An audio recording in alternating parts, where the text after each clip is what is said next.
Good morning and welcome to Morning Movie News. So as you know, every day I ask people to, tell me a story they want covered the next day. And in yesterday's episode, someone said, could you please talk about Captain America and Black Widow kissing in the new Captain America movie? And I was like, what? So I immediately went to Google, typed it in, and lo and behold, in the Google search for images, there are sent photos that are coming up that people have, gotten because they're Black Widow and Captain America are kissing in public. And it looks like this is happening. Now, my first reaction was, oh, this is just a cover. Typical movie thing, like, we'd better make out so that the bad people don't know that we're onto them or something. But then I saw another picture where Black Widow in the same, get-up. By the way, she had a fabulous outfit on. I really like the way they dress Black Widow. I think they make her look cool and pretty at the same time, which I think is appealing to both men and women. So very well done for the character.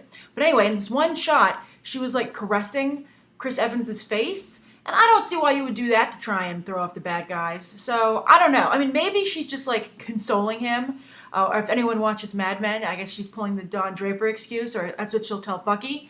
But it really makes me wonder if they're going to probably, because if anyone who reads comic books knows, Black Widow is supposed to be involved with Bucky, the Winter Soldier, because he, the whole Russian, relation. But I don't know. I mean, would they take Scarlett Johansson and hook her up with Sebastian Stan? Or are they like, what are we, crazy? Chris Evans needs all the help he can get as Captain America to spice up his character. So, and they're the bigger stars. So let's do that. Either way, I feel this has got to really suck for Hawkeye, because I thought there was a lot of romantic tension between them and the Avengers, and so much so that the comic book has even been building on that. So I don't know. I think S.H.I.E.L.D. maybe needs to work on their sexual harassment laws, because there seem to be some problems going on here. I'd be like, come on, you guys. Let's just stop fooling around. So, I don't know. How do I feel about this? I really like Scarlett Johansson in the role as the character. As I've said, I like the way the Captain America sequel looks like it's shaping up to be like a 1970s political thriller.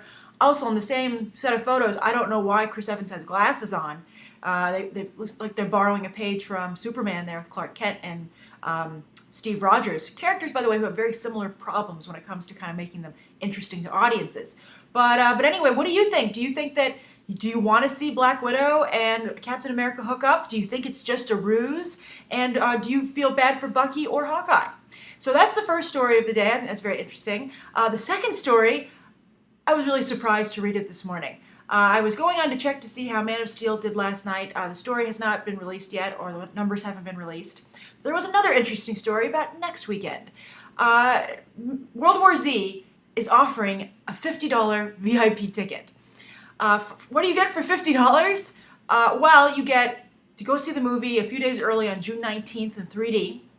You get to download or stream the movie, not in advance, but when it comes out on DVD. And also you get a commemorative pair of 3D glasses, you get a commemorative poster, and a free small popcorn. And this isn't available everywhere. It's available in a few states here in the United States. And the reason this is particularly interesting is because just a few days ago, Steven Spielberg was at USC with George Lucas, and Steven Spielberg made a speech, and he talked about the impending implosion of Hollywood, and how they were spending so much money on these blockbusters, and the slate was so crowded, and some of them simply aren't good, that Hollywood is going to end up losing their shirts on a few of them. And to try and counteract that, Spielberg predicted that you will be paying a higher amount for blockbusters while you'll be a cheaper ticket for films like, he said, his own Lincoln. And everybody was like, that's ridiculous, Steven Spielberg, get a grip. And then, then Paramount turns around. Maybe Paramount didn't even plan this until they heard that Steven Spielberg say it. They're like, well, if it occurred to Steven Spielberg, it must be a pretty good idea. So, I don't know. I mean, like, I feel like I like the idea of a VIP ticket if it's like reserved seating, so I don't have to wait online, if they make sure no one's going to talk in the theater, maybe if Brad Pitt showed up, or there was like a streaming discussion afterwards where Brad Pitt talked about the movie. I don't know. I feel like to throw in like some 3D glasses and a poster that you're probably not going to keep, a small popcorn, not even a drink, and this, not even an actual physical DVD. I mean, I guess people, I don't know. I feel like it's like Paramount raised the ticket to $50. I mean, it's starting in New York at like 22 anyway. Okay, but I think for themselves and the price point, they raised it so little. It's just kind of insulting. It's like when I realized that if they could have a sale where items were 50% off, they were probably 50% overmarked to begin with. So it's like, I don't know. I think Hollywood better be careful. Would you pay for a $50 VIP ticket? And is the problem that it's for World War Z? Would you pay this? Would you pay this VIP super ticket price for like a different movie, like say Man of Steel? Would you pay it for that? Or what's another? Elysium. Would you pay it for that? I'm trying to think of a big movie that people are hardcore excited about. So so that's the second story of the day. The third story is that. Sorry, my notes are right here. My third story is that they finally have a title for the Muppets film, this Muppets sequel. It is going to be called Muppets Most Wanted. And if you're not aware, this is the film where Kermit finds out that there is a doppelganger who is a master criminal, a globally wanted criminal, wanted by Interpol. And so he gets mixed up with him, I suppose. And Ty Burrell from Modern Family plays a French inspector, Interpol inspector. I think that's pretty good casting. Tina Fey plays a Russian prison guard. I also think that's excellent casting. And Ricky Gervais is the main character. He's going to be the number 2 of this evil Kermit. I think Muppets Most Wanted is a very good title. And I don't know. I mean, it's interesting. We'll see. There was so much singing in the first film. I actually, did not go and see it because I really dislike singing a lot in films.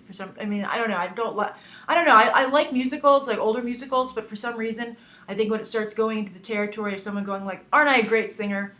Come on, listen to me sing." It's almost like having to look at someone's slides from their vacation or, home movies of someone's kid that's not yours. So I don't know. I like this cast so much, I probably would see this one. And so I like this title. I mean, does this title make you any more excited, or are you already going to go?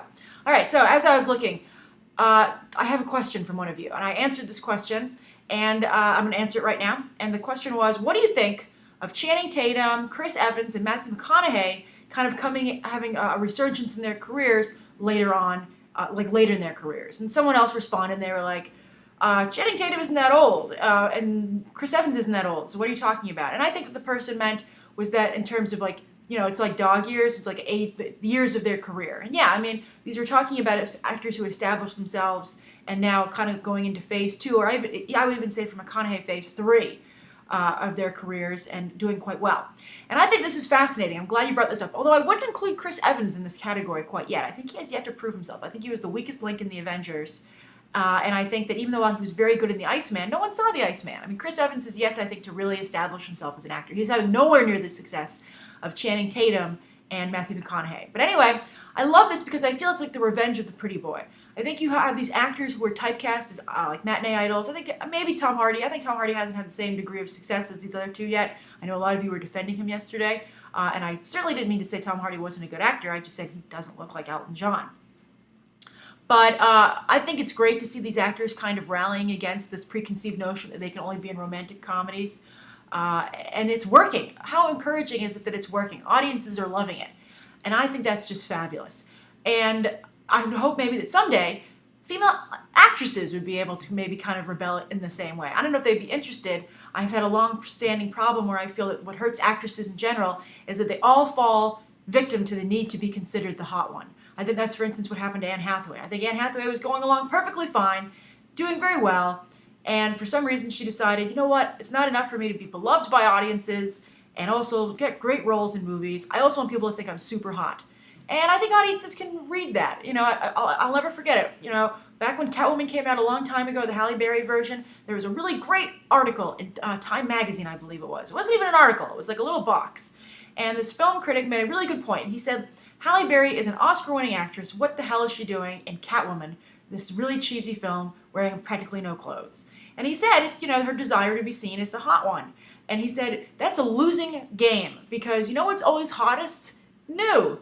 So you will always be beaten by a newer, younger actress. And simply because she's new. She might not even be hotter in the scheme of things, the greater scheme of things. But just because she's a new face or a new body even, that's enough. So I think once actresses, start rebelling against this, like, they did in, Bridesmaids. But I would love to see some, because even Angelina Jolie, she's always trying to come across as hot in her movies. And I think that that's really a problem for actresses in general, and that needs to change. So that's today's morning movie news. I hope you enjoyed today's stories. It's very early in the morning here in New York City. I do a radio spot in Connecticut, Good Morning Connecticut, with Chaz and AJ in the morning. So I had to come into the office very early today to do that. So that's why today's episode was a little punchy. So I hope you enjoy it. And later today, audience review for Man of Steel and a crew review for This Is the End. So I hope you'll come back and check them out.